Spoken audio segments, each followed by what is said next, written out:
Oke, baik. Kali ini saya akan memaparkan materi tentang ringkasan penyelenggaraan pelayanan kesehatan lanjut usia di Pusat Kesehatan Masyarakat yang membahas tentang pelayanan lanjut usia dan masalahnya. Mari kita ke materinya.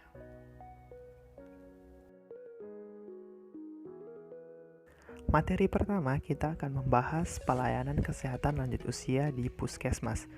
Puskesmas adalah fasilitas pelayanan kesehatan yang menyelenggarakan upaya kesehatan masyarakat dan upaya kesehatan perseorangan.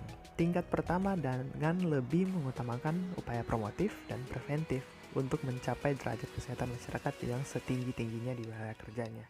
Penyelenggaraan pelayanan kesehatan lanjut usia di Puskesmas dilaksanakan secara komprehensif dengan prinsip yaitu 1. Memberikan pelayanan yang baik dan berkualitas, memberikan prioritas pelayanan kepada lanjut usia, dan menyediakan sarana yang aman dan mudah diakses, memberikan dukungan bimbingan, melakukan pelayanan secara proaktif, melakukan koordinasi dengan lintas program dengan pendekatan siklus hidup sebagai salah satu pendekatan untuk mewujudkan lanjut usia yang sehat, melakukan kerjasama dengan lintas sektor. Bagi pralansia yang sudah berumur 45-59 tahun yang merupakan kelompok usia yang memasuki masa lanjut, ada upaya-upaya yang dilakukan pada kelompok pralanjut usia ini, yaitu 1. Peningkatan kesehatan melalui kegiatan senam, latihan fisik secara teratur dan senam vitalisasi otak, penyuluhan kesehatan, deteksi dini gangguan aktivitas sehari-hari, pemeriksaan kesehatan secara berkala, pengobatan penyakit yang dilakukan apabila terdapat gangguan kesehatan, upaya rehabilitatif berupa upaya medis, psikososial, dan edukatif. Bagi pelayanan kesehatan bagi lanjut usia, sebaiknya dibuatkan ruangan khusus agar lanjut usia tidak harus mengantri bersama dengan pasien umum lainnya. Mekanisme pelayanan bagi lanjut usia di Puskesmas dapat dilaksanakan seperti pada alur di dalam PowerPoint yang bisa dilihat ini. Yang pertama itu adalah lanjut usia masuk ke loket pendaftaran. Habis itu mereka ke dalam ruangan pemeriksaan lanjut usia, dilakukan pengkajian paripurna pada pasien lansia, ditetapkan masalah kesehatan lansia, disediakan rencana terlaksana komprehensif oleh dokter, dan dokter akan mengarahkannya ke rawat jalan, poliklinik, ke ruang kegiatan lanjut usia, ke rawat inap, ke home care, ataupun dirujuk ke RS. Masuk pada pelayanan kesehatan bagi pasien geriatri. Nah, bagi lanjut usia yang mempunyai masalah kesehatan akan diberikan pelayanan pengobatan dan konsultasi di ruang pemeriksaan umum Puskesmas. Bagi lanjut usia yang tidak mampu ditangani oleh petugas, Puskesmas akan dirujuk ke fasilitas pelayanan kesehatan lanjutan. Prinsip pelayanan ke pasien lanjut usia di Puskesmas adalah berdasarkan hasil pengkajian paripurna geriatri. Jadi tidak semua pasien geriatri harus dirujuk ke RS. Ada kasus-kasus pasien geriatri sebenarnya masih bisa ditangani di Puskesmas. Pengkajian paripurna pasien geriatri di Puskesmas bertujuan untuk menggolongkan pasien lanjut usia yang datang di Puskesmas. Apakah pasien tersebut termasuk pasien lanjut usia yang sehat dengan ketergantungan ringan, pasien geriatri yang harus dirujuk ke RS, atau pasien geriatri yang masih bisa dilayani Puskesmas. Pasien geriatri yang bisa ditangani di Puskesmas adalah pasien geriatri dengan gangguan penyakit yang bisa ditangani sesuai dengan kompetensi dokter umum. Nah, pengertian dari geriatri sendiri, geriatri itu berasal dari kata geros atau tua dan intarea atau rumatan. Jadi jelas bahwa ilmu geriatri adalah bagian dari ilmu kedokteran gerontologi yang khusus mempelajari kesehatan dan penyakit-penyakit pada lanjut usia. Nah, dan prinsip-prinsip pasien geriatri memiliki beberapa karakteristik, yaitu multipatologi, tampilan, gejala, dan kas daya cadangan paling menurun, biasanya disertai dengan gangguan status fungsional dan di Indonesia pada umumnya dengan gangguan nutrisi. Prinsip pelaksanaan pasien geriatri adalah prinsip pemberian obat, farmakokinetik, dan farmakodinamik. Rehabilitasi medik untuk lanjut usia di Puskesmas. Layanan rehabilitasi medik dilaksanakan berangkat dari falsafah rehabilitasi medik, yaitu pendekatan medis, psikis, sosial dalam perawatan dan asuhan melalui berbagai teknik, intervensi yang didesain untuk meningkatkan kemampuan fungsional pasien ataupun para penyandang cacat. Untuk menjamin kesinambungan layanan kesehatan bagi para lanjut usia, maka puskesmas merupakan sarana kesehatan terdepan dan terdekat dengan masyarakat luas yang mampu melaksanakan layanan rehabilitasi medik primer. 1. Penilaian potensi rehabilitasi pasien lanjut usia. Sebelum melakukan program rehabilitasi, para lanjut usia harus dilakukan penilaian kemampuan fungsional, yaitu penilaian medis dilakukan seperti layaknya pemeriksaan pasien, yaitu anamnesis, pemeriksaan fisik, pemeriksaan laboratorium, atau pemeriksaan penunjang lainnya, sehingga dapat ditegakkan diagnosis anatomi dan diagnosis etiologi. Faktor-faktor yang yaitu faktor-faktor yang mempengaruhi program dan hasil rehabilitasi. Banyak alasan yang menyebabkan program rehabilitasi pada lanjut usia berbeda dan lebih sulit dibandingkan dengan usia muda. Perbedaan ini meliputi dua faktor, yaitu faktor usia yang dipengaruhi oleh biologis, psikologis, dan faktor penyakit, yaitu biologis, sosial, prosedur. Faktor-faktor tersebut di atas harus mampu dideteksi sejak dini, akan menjadi pertimbangan dalam menyusun program rehabilitasi medik. Proses rehabilitasi medik pada lanjut usia berbeda dibandingkan dengan usia muda, walaupun diagnosisnya sama. Perbedaan yang paling jelas adalah pada target pencapaian keberhasilan baik proses ataupun tingkat pencapaiannya. Pada lanjut usia, umumnya target pencapaian lebih rendah, serta kecepatan langkah-langkah tahapan rehabilitasi umumnya lebih lambat. Langkah 1, upayakan agar masalah medis utama diatasi stabil. Langkah 2, cegah komplikasi sekunder. Langkah 3, mengembalikan fungsi yang hilang. Dan langkah 4, mengacu pada masalah yang terjadi pada komponen dasar fisik. Langkah 5, lingkungan yang bersahabat untuk kemudahan pasien beraktivitas. Langkah 6, adaptasi keluarga. Keempat, pemilihan program terapi. Prinsip dasar program terapi adalah tentukan tujuan rasional, dosis latihan yang tepat, latihan dilaksanakan bertahap, jenis latihan mampu dilaksanakan, latihan dapat disesuaikan dengan kondisi pasien, pengawasan dan evaluasi program. Pelaksanaan rehabilitasi medis puskesmas merupakan layanan rehab medis primer. Artinya, bila layanan perlu ditingkatkan, maka dapat dirujuk ke rumah sakit tingkat layanan sekunder atau tertier. Demikian pula sebaliknya, pasien dari layanan tertier atau sekunder dapat melanjutkan pemeliharaan potensi aktivitas fungsional di puskesmas. Kita masuk di aktivitas fisik dan latihan fisik pada lanjutan usia. 1. Aktivitas fisik adalah setiap gerakan tubuh yang dapat meningkatkan pengeluaran tenaga atau energi. Contoh aktivitas fisik meliputi olahraga, membersihkan rumah, mencuci berkebun, memasak, menyetrika, mencuci kendaraan, dan sebagainya. 2. Latihan fisik adalah semua bentuk aktivitas fisik yang dilakukan secara terstruktur dan terencana dengan tujuan untuk meningkatkan kebugaran jasmani. Contoh latihan fisik meliputi jalan kaki, jogging, stretching, latihan kekuatan otot, latihan keseimbangan, senam aerobik, bersepeda, dan sebagainya. Aktivitas fisik dan latihan fisik bagi lanjut usia perlu mendapatkan perhatian khusus karena selain rentan dengan risiko penyakitnya, juga rawan terhadap cedera. Bagi lanjut usia, kegiatan yang penting dilakukan berupa aktivitas fisik dan latihan fisik. Aktivitas fisik dapat dilakukan saat di rumah ataupun tempat rekreasi. Kita masuk di kegiatan luar gedung yang meliputi ada pelayanan di posyandu, penguyuban, perkumpulan lanjut usia. Posyandu lanjut usia adalah suatu wadah pelayanan kepada lanjut usia di masyarakat di mana proses pembentukan dan pelaksanaannya dilakukan oleh masyarakat berdasarkan inisiatif dan kebutuhan masyarakat itu sendiri dan dilaksanakan bersama oleh masyarakat, kader, lembaga swadaya masyarakat, lintas sektor, swasta dan organisasi sosial dengan menitik beratkan pada upaya promotif dan preventif. Jenis pelayanan yang dapat diberikan kepada lanjut usia di posyandu terbagi pertama yaitu pelayanan kesehatan yang meliputi pemeriksaan aktivitas, pemeriksaan status mental, pemeriksaan status gizi, pengukuran tekanan darah, pemeriksaan laboratorium, pelaksanaan rujukan, penyuluhan, kunjungan rumah, dan untuk yang kedua adalah pemberian makanan tambahan. Penyuluhan sebagai contoh menu makanan dengan memperhatikan aspek kesehatan dan gizi lanjut usia serta menggunakan bahan makanan yang berasal dari daerah tersebut. 3. Yaitu kegiatan olahraga antara lain senam usia lanjut, gerak jalan santai, dan lainnya sebagai untuk meningkatkan kebugaran. 4. Kegiatan non-kesehatan di bawah bimbingan sektor lain seperti kegiatan kerohanian, arisan, kegiatan ekonomi produktif, berkebun, forum diskusi, dan penyaluran hobi-hobi lain-lain.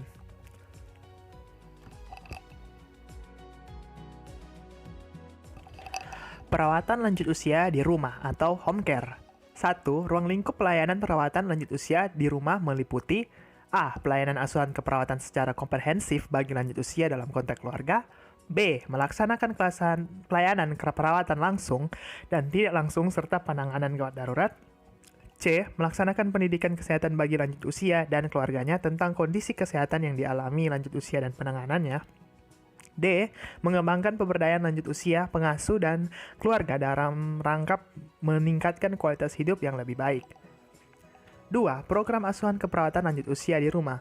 Program asuhan keperawatan lanjut usia di rumah bertujuan sebagai berikut: mengatasi keluhan, mempertahankan kemandirian dan kemampuan klien, memberikan bimbingan dan petunjuk pengelolaan perawatan pasien di rumah, membantu pasien dan keluarga dalam memenuhi kebutuhan aktivitas sehari-hari, mengidentifikasi masalah keselamatan dan keamanan lingkungan, identifikasi sumber yang ada di masyarakat, mengkoordinir pemenuhan kebutuhan pelayanan klien, meningkatkan kemandirian keluarga dalam melaksanakan tugas Kementerian Kesehatan anggota. 3. Kasus prioritas yang perlu dilakukan asuhan keperawatan di rumah antara lain: A. Lanjut usia dengan masalah kesehatan. B. Lanjut usia risiko tinggi dengan faktor risiko usia atau masalah kesehatan. C. Lanjut usia terlantar. D. Lanjut usia pasca pelayanan rawat inap.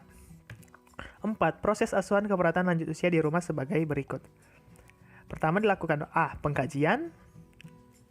B. Merumuskan masalah diagnosis keperawatan. C. Menentukan tindakan intervensi keperawatan. D. Menetapkan tujuan pelayanan keperawatan keluarga dengan lanjut usia di rumah. E. Menentukan strategi intervensi keperawatan lanjut usia di rumah. Pelayanan di panti lanjut usia. Panti lanjut usia, panti werda, panti jompo adalah suatu tempat perkumpulan para lanjut usia yang dirawat dan diberi fasilitas serta pelayanan yang memadai. Puskesmas yang dalam wilayah kerjanya memiliki panti werda, panti jompo, panti lanjut usia harus melakukan pembinaan dan pelayanan kesehatan secara berkala ke panti tersebut. Kunjungan ke panti dilakukan minimal 1 kali dalam sebulan. Kegiatan dilakukan pada saat kunjungan di panti adalah melakukan penyuluhan kesehatan, 2. Pelatihan fisik, 3. Pemeriksaan kesehatan untuk deteksi dini penyakit, 4. Pemeriksaan laboratorium sederhana, 5. Pengobatan, 6. Konseling, 7. Rujukan apabila ada lanjut usia yang sakit dan tidak bisa ditangani di puskesmas. Di samping kunjungan rutin 1 bulan sekali, petugas puskesmas dapat melakukan kunjungan sewaktu-waktu ke panti apabila diminta oleh pengelola panti sesuai dengan program atau kegiatan yang disusun oleh pengelola panti. Sekarang kita masuk ke materi selanjutnya, yaitu adalah masalah kesehatan pada lanjut usia. Nah, kita bahas pertama yaitu penyakit yang sering dijumpai pada lanjut usia. Nah, beberapa penyakit yang sering dijumpai pada lanjut usia yaitu adalah pneumonia. Nah, pneumonia ini menunjukkan gejala awal berupa penurunan nafsu makan, keluhan akan terlihat seperti dispepsia. Keluhan lemas dan lesu akan mendominasi disertai kehilangan minat. Pada keadaan lebih lanjut akan terjadi penurunan kemampuan melakukan aktivitas fisik atau ADL sampai imobilisasi, dan akhirnya pasien akan mengalami kondisi acute confusional state atau sindrom delirium. Selain itu, pasien juga dapat muncul ke hadapan dokter dengan keluhan utama instabilitas postural, sering terhuyung-huyung atau jatuh. Yang kedua adalah penyakit paru obstruktif kronis. Penyakit paru obstruktif ini dapat disebabkan oleh beberapa penyakit. Namun demikian, apapun penyebabnya harus diupayakan agar pasien terhindar dari eksaserbasi akut. Beberapa faktor yang mengingatkan kemungkinan eksaserbasi antara lain infeksi saluran pernafasan oleh bakteri banal maupun influenza, gangguan menelan tersedak, hygiene gigi mulut yang buruk akan meningkatkan resiko masuknya kuman ke saluran nafas. Yang ketiga adalah gagal jantung kongestif. Hipertensi dan penyakit jantung koroner serta kardiomyopati diabetikum merupakan penyebab gagal jantung tersering pada lanjut usia. Gagal jantung dapat dicetuskan oleh infeksi yang berat, terutama pneumonia. Oleh sebab itu, semua faktor meningkatkan risiko pneumonia harus diminimalkan. Yang keempat adalah osteoartritis atau OA. Salah satu penyakit degeneratif yang sering menyerang lanjut usia adalah osteoartritis. Organ tersering adalah ascomyceu genu, asculosio talcrural, astrocolosio coxae, dan sendi-sendi intervertebrae, disebut dengan spondyloarthrosis. Karena penyakit ini tidak dapat disembuhkan secara kuasatif, maka pelaksanaan sistematik dan edukasi serta rehabilitasi menjadi sangat penting. Yang kelima adalah infeksi saluran kemih. Gejala awal dapat menyerupai infeksi lain, pada umumnya yakni berupa penurunan nafsu makan, keluhan akan terlihat seperti dispepsia, keluhan lemas dan lesu akan mendominasi disertai dengan kehilangan minat. Pada keadaan lebih lanjut akan terjadi penurunan kemampuan melakukan aktivitas fisik atau ADL. Yang keenam adalah diabetes mellitus. Prevalensi diabetes mellitus meningkat seiring bertambahnya umur. Pengendalian gula darah sangat dipengaruhi oleh gaya hidup, mengkonsumsi makanan yang mengandung karbohidrat kompleks dan jumlah energi tertentu, serta mempertahankan aktivitas olahraga ringan tetap merupakan pilihan utama pengobatan. 7. Hipertensi. Di awal penegakan diagnosis, usahakan mengukur tekanan darah tidak hanya pada posisi berbaring, namun juga setidaknya pada posisi duduk. Pemantauan tekanan darah sebaiknya dilakukan dalam dua posisi, yaitu posisi berbaring dan berdiri setelah istirahat sebelumnya selama 5 menit. Hal ini untuk menepis adanya hipotensi orgastatik yang potensial menimbulkan keluhan pusing hingga instabilitas postural dengan risiko jatuh dan fraktur.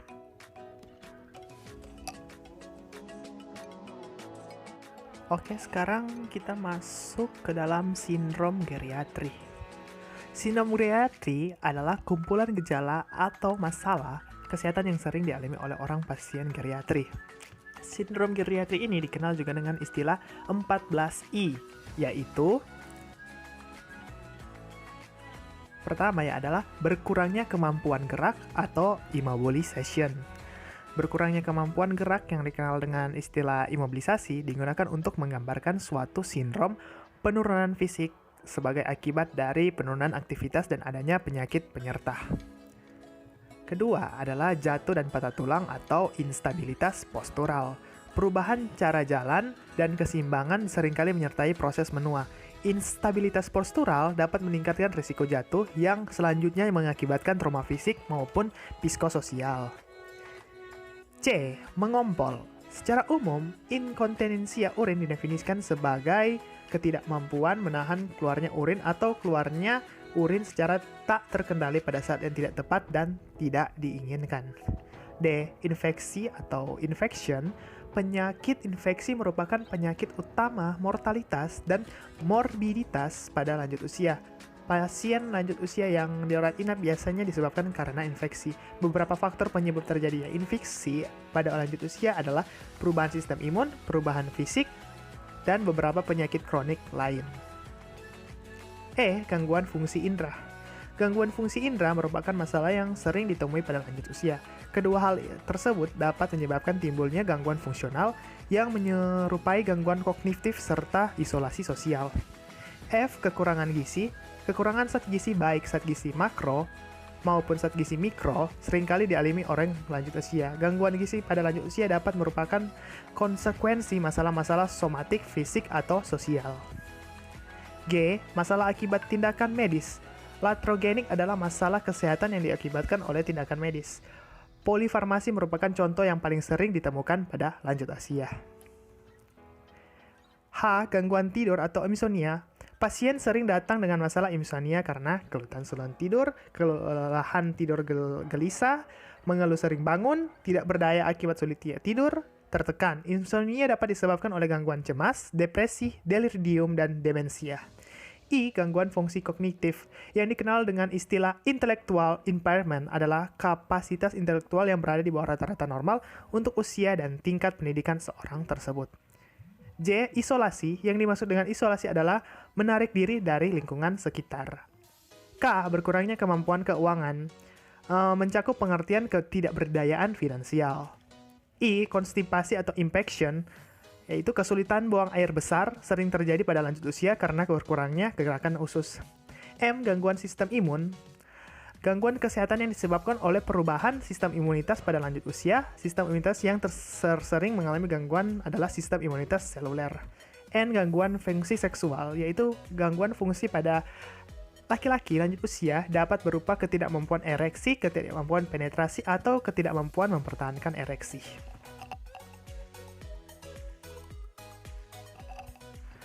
masalah gizi pada lanjut usia. 1. Masalah gizi pada lanjut usia, yaitu terdapatnya kurang energi kronik, yang merupakan salah satu masalah gizi pada lanjut usia, dan keadaan KEK merupakan akibat adanya penyakit kronik, kemiskinan, anoreksia, hidup sendiri, menurunnya fungsi mental dan fisik termasuk keadaan gigi. Penurunan BB pada umumnya menghahului keadaan KEK, sehingga penurunan BB juga digunakan pada penampisan adanya malnutrisi. B. Gizi lebih atau obesitas. Keadaan gizi lebih perlu untuk dideteksi secara dini untuk mencegah timbulnya berbagai masalah kesehatan yang dapat ditimbulkan. Khususnya obesitas sentral dapat secara mudah diketahui dengan mengukur lingkar pinggang. Bila didapatkan nilai 90 cm pada laki-laki dan 80 cm pada perempuan dikategorikan sebagai obesitas sentral. Anemia. Menurut WHO, World Health Organization dikategorikan sebagai anemia apabila kadar hemoglobin atau Hb kurang dari 13 G per DL pada laki-laki dan Hb kurang dari 12 gram per DL pada perempuan. Berbagai penyakit yang terdapat pada kelompok lanjut usia dapat menyebabkan terjadinya anemia. 2. Kebutuhan energi dan gizi. Terdapat beberapa faktor yang mempengaruhi pemberian gizi pada lanjut usia, yaitu adanya perubahan fisiologik, penyakit penyerta, faktor sosial, seperti kemiskinan, fisiologik, dan efek samping obat. Kebutuhan energi meliputi yaitu energi, B. Protein, C. Karbohidrat, D. Lemak, E. Cairan, F. Vitamin.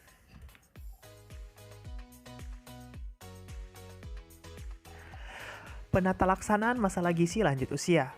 Penelaksanaan gizi bagi lanjut usia di puskesmas dianjurkan dalam 4 tahap, yaitu penampisan atau screening, diagnosis masalah gizi, intervensi gizi, pemantauan, dan evaluasi pelaksanaan gizi. Ada alur atau prosedur pelayanan kesehatan gizi lanjut usia di puskesmas yang bisa dilihat di PowerPoint. Pertama, yaitu lanjut usia dilakukan penampisan status gizi dengan MNA. Baru dia dipilih untuk kalau malnutrisi dia dirujuk. Kalau risiko malnutrisi IMT kurang dari 25, maka akan dilakukan intervensi gizi berdasarkan IMT dan dilakukan pemantauan evaluasi status gizi. Jika normal, akan hanya dilakukan pemantauan atau evaluasi status gizi. Bisa dilihat di PowerPoint, ada 5 masalah kesehatan mental pada lansia. Yang pertama itu depresi, yaitu perasaan sedih dan tertekan yang menetap. Perasaan tertekan sedemikian beratnya sehingga yang bersangkutan tak dapat melaksanakan fungsi sehari-hari. Yang berikutnya adalah demensia, kondisi kemerosotan mental yang terus-menerus makin lama makin buruk, meliputi penurunan daya ingat akan hal yang baru saja terjadi, kemunduran kemahirian berbahasa, kemunduran intelektual, perubahan perilaku, dan fungsi-fungsi otak lainnya sehingga mengganggu aktivitas sehari-hari. Yang berikutnya adalah delirium, suatu kebingungan akut yang ditandai dengan disorientasi secara mengelantur, gelisah, sulit mengalihkan perhatian, ketakutan, dan lain-lain yang disebabkan oleh gangguan metabolisme di otak akibat gangguan metabolik. Yang berikutnya, 4, adalah insomnia. Kebiasaan atau pola tidur lanjut usia dapat berubah yang terkadang dapat mengganggu kenyamanan anggota keluarga lain yang tinggal serumah.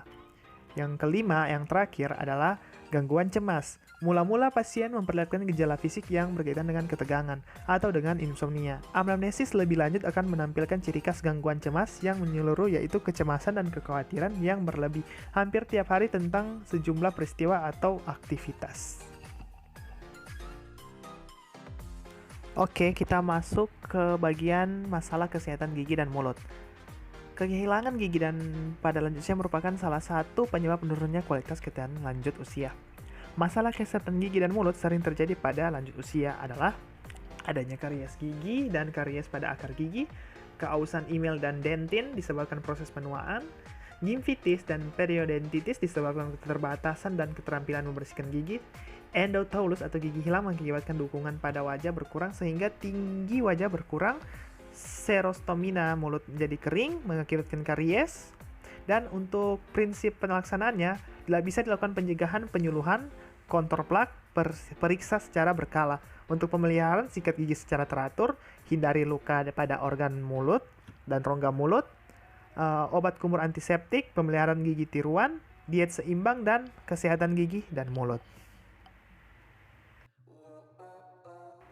Oke, slide terakhir kita akan membahas tentang masalah kesehatan reproduksi. Dimulai dari pertama yaitu menopause. Menopause disebut juga klimakterik atau tahan hidup dan merupakan pertanda berakhirnya bagian kehidupan reproduksi pada diri perempuan. Menopause mulai pada berbagai taraf usia berbeda-beda antara satu perempuan dengan lainnya. Biasa terjadi pada usia sekitar 50 tahun. Hal ini sesuai dengan hasil penelitian tahun 2007 secara cross-seksional dan 1.350 perempuan menopause Indonesia berumur 40-60.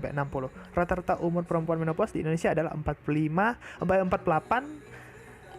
kurang lebih 48 tahun atau 5,3 tahun.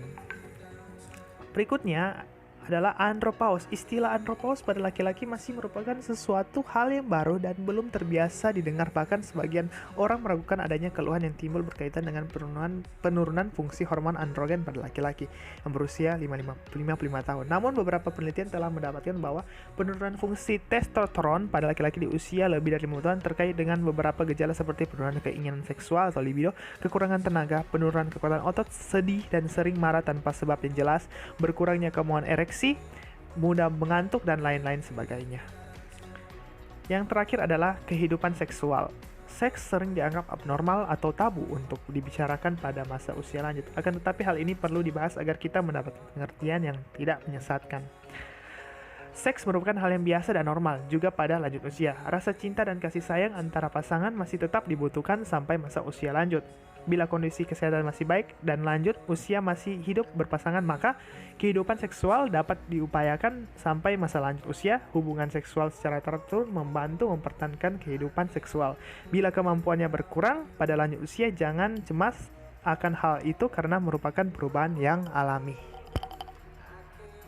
Oke, diucapkan terima kasih. Sekian presentasi dari saya. Terima kasih.